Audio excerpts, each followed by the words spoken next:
스타트업 중에서 좀비 스타트업들도 많거든요. 투자금 받아가지고 캐시 벌만 하고 코로나 때 굉장히 좋았죠. VC들이 굉장히 창궐했었고요. 그리고 투자의 빙하기가 찾아갔습니다. 이게 진검승부라고 저는 생각을 하고요. 저희가 투자한 기업들은 좀비 스타트업이나 돌먼트 스타트업이 없습니다.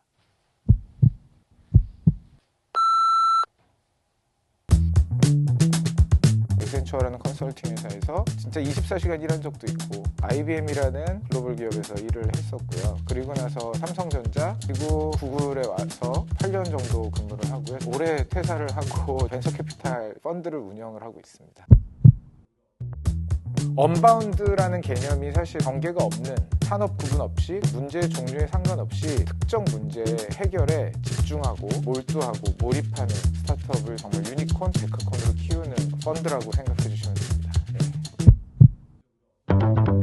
코로나 때 굉장히 좋았죠. 양적 완화가 심각하게 됐었고 버블도 굉장히 심했었던 것 같아요. VC들이 굉장히 창궐했었고요. 그리고 투자의 빙하기가 찾아왔습니다. 굉장히 많은 VC들이 문을 닫았고요. 그래서 나오게 됐어요. 이게 진검승부라고 저는 생각을 하고요. 그 좋은 스타트업들이 투자 씬이 망가졌다고 해서 굉장히 어려움을 겪는 상황들을 보면서 그동안의 VC들이 얼마나 방만하게 운영됐었는지 이럴 때 나와서 도움을 줘야겠다. 저희 언바운드 랩은 에셋 언더 매니지먼트 차원에서는 몇 조하고 몇 천억 하는 회사들보다는 규모가 작습니다. 그러나 스타트업 중에서 좀비 스타트업들도 많거든요. 투자금 받아가지고 캐시 벌만 하고 실제로 비즈니스 모델에 현격한 성장을 이루지 못하는 경우도 많은데, 저희가 투자한 기업들은 좀비 스타트업이나 돌먼트 스타트업이 없습니다.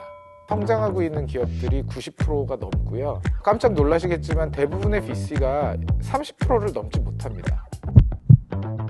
보상받지 못한 시간에 대한 가치를 아는지, 의자에 앉아서 진짜로 몰입해서 문제를 해결하고 그 엉덩이와 의자에 밀착되는 시간의 길이가 긴 팀들에게 투자를 했더니 자연스럽게 확률이 높아지더라고요. 주변 VC 중에서 저희만큼 성공률이 높은 VC를 아직 본 적이 없습니다. 양재천을 달리다 보면은 갑자기 너무 죽을 것 같은 순간에 너무 행복하고 약간 콧노래까지 나오는 말도 안 되는 경험들을 할 때가 있잖아요. 저 일을 할 때 약간 그런 경험들을 순간순간 했거든요. 정말 전율이 흐르는 경험도 하고, 일의 성과를 떠나서 되게 행복할 것 같아요. 그 단어 때문에.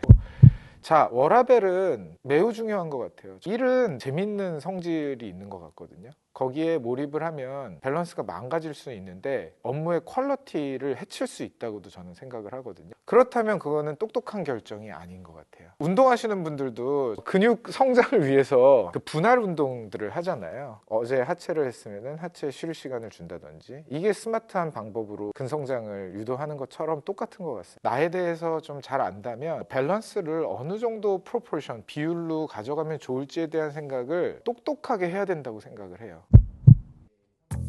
비납적으로 접근하지 않고 연역적으로 접근을 하고, 그리고 그 연역적인 접근 하에서 비납적인 포인트들을 최대한 많이 잡아가라. 이 순서가 바뀌면 문제 해결 최적화는 굉장히 거리가 멀어질 거다. 예를 들어서 내 주변 사람들은 전부 다 녹색을 좋아해. 근데 내 주변 사람들이 전체 모수의 10분의 1밖에 아닌 거죠. 그래서 다 노란색을 좋아하는 사람들이었어요. 그러면은 내 주변 말고 전체를 볼 수 있는 그 데이터를 다 어떻게 수집을 하냐. 그 수집하는 방법론에 본인의 천재성을 써야 되는 거지, 내 주변이 다 녹색을 좋아하기 때문에 녹색이 맞는 것 같은데 가설을 그냥 세우고 그 가설을 검증하러 백방으로 뛰어다니는 거, 여기에 천재성을 쓰시면은 천재성이 발현이 잘 안 된 거죠. 토스 이승건 대표님이 무료 송금, 은행들이 모두 난리가 날 수가 있는 거죠. 금융당국에서도 그건 말이 안 된다라고 했었던 것들. 천재성은 무료 송금 아이디어에 있는 게 아니고, 이승건 대표가 여러 가지 문제들을 해결하는데 굉장히 스마트하게 접근을 했었다라는 거죠. 북극성을 보고 가는 사람이 북쪽으로 갈 수 있는 거고, 이거 너무 클리셰 같은 표현이지만 생각보다 남쪽으로 가는 케이스가 많거든요. 흥미롭게도 유튜브가 365일 365번의 개선을 지금 하고 있거든요. 앞으로 감기 뒤로 감기 스크롤로만 하시다가 손가락 올리면은 좌우로 돌리는 거, 이 기능들이 없었던 시절로 우리 못 돌아가요.